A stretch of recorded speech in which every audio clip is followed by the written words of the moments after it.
Bismillahirrahmanirrahim. Assalamualaikum warahmatullahi wabarakatuh. Alhamdulillahirrabbilalamin. Wassalatu wassalamu ala nabiyyina Muhammadin wa ala alihi washabihi wasallam.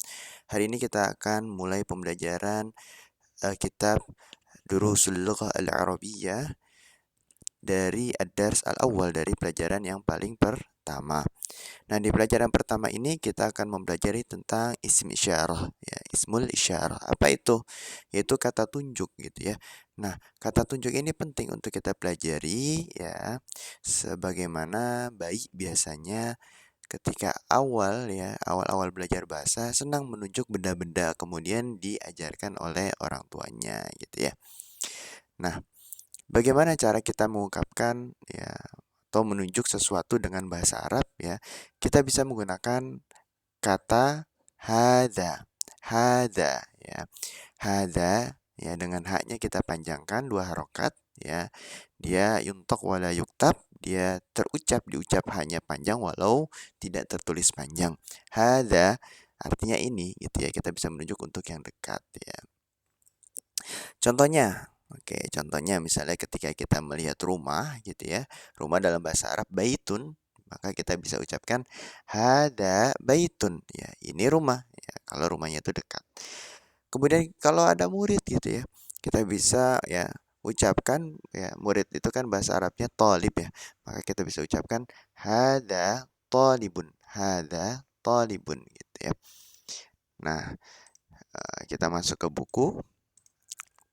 Ya, di sini ada beberapa kosakata yang mana bisa kita hafalkan ya. Misalnya di sini ada rumah, bisa kita ucapkan hadza baitun, ini rumah. Hadza masjidun, ini masjid. Hadza babun, ini pintu. Hadza kitabun, ini buku. Hadza qalamun, ini pena. Hadza miftahun, ini kunci. Hadza maktabun, ini meja. Hadza sarirun, ini ranjang, ya, ranjang sama kasur beda ya. Hada kursiyun, ini kursi. Nah, dan sebagaimana. Nah, itu kan kita yang menunjuk ya. Kalau misalnya kita nggak tahu gitu ya, kemudian kita ingin nanya gitu, nanya ke orang Arab misalnya, benda ini apa sih namanya gitu. Nah, bisa kita gunakan kata-kata ma ya. Ma itu artinya apa? Ma itu artinya apa gitu ya.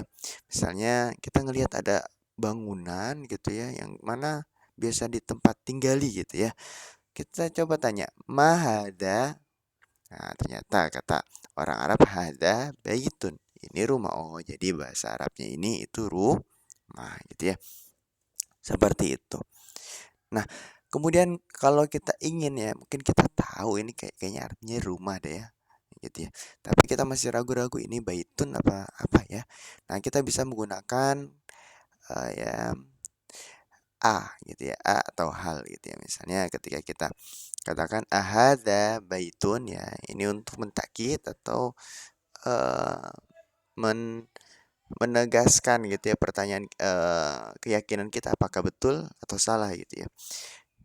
Maka hada baitun, nah kebetulan ini rumah beneran, maka dijawabnya na'am. Na'am itu artinya iya, hada baitun. Nah, kalau salah gimana? Hada qalamun, apakah ini pena? Maka jawabannya ini pena bukan. Oh, ini bukan pena, ternyata ini buku. Maka kita katakan la, tidak, ya bukan. Ini apa? Ini buku gitu ya. Seperti itu. Ya.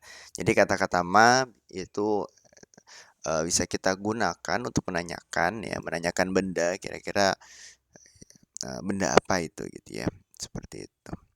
Di sini juga ada kosakata baru ya, seperti miftah artinya adalah kunci, kemudian ada najmun artinya bintang, kemudian ada komis, ya komisun artinya kemeja. Seperti itu. Kemudian ada hewan-hewan yang kita pelajari, nama-nama hewan di sini seperti ada kalbun yaitu anjing, kemudian ada kitun yaitu kucing, kemudian ada himar, keledai, kemudian ada hisonun ya yaitu kuda, kemudian ada jamalun yaitu onta gitu ya. Nah, kalau ma itu kan untuk nanya benda, Ustaz. Kalau misalnya man ya atau itu apa gitu ya. Nah, man ini bisa kita gunakan untuk menanyakan orang gitu, menanyakan orang atau manusia yang akil atau yang berakal gitu ya. Nah, contohnya gimana Ustadz? Contohnya ya seperti ini, man ya. Man hada, ya siapa ini? Ya, ini kayak anak kecil. Maka anak kecil bahasa Arabnya waladun, maka kita bisa ucapkan hada waladun, ini anak kecil gitu ya. Nah, kembali di buku di sini ada beberapa kosakata seperti tobibun, ya tobibun itu artinya dokter, kemudian waladun anak kecil tadi, tolibun murid, kemudian rojulun laki-laki gitu ya. Kosakata lain yang kita pelajari di bab ini yaitu ada dikun ayam, mudarrisun, ya mudarrisun guru, mindil ya sapu tangan atau lap gitu ya. Mungkin itu pelajaran kita di pelajaran pertama ini, insya Allah mudah ya, mudah dipahami ya. Nah, ini ada latihan, silakan dikerjakan, bisa lihat contohnya di halaman-halaman sebelumnya. Barakallahu fikum.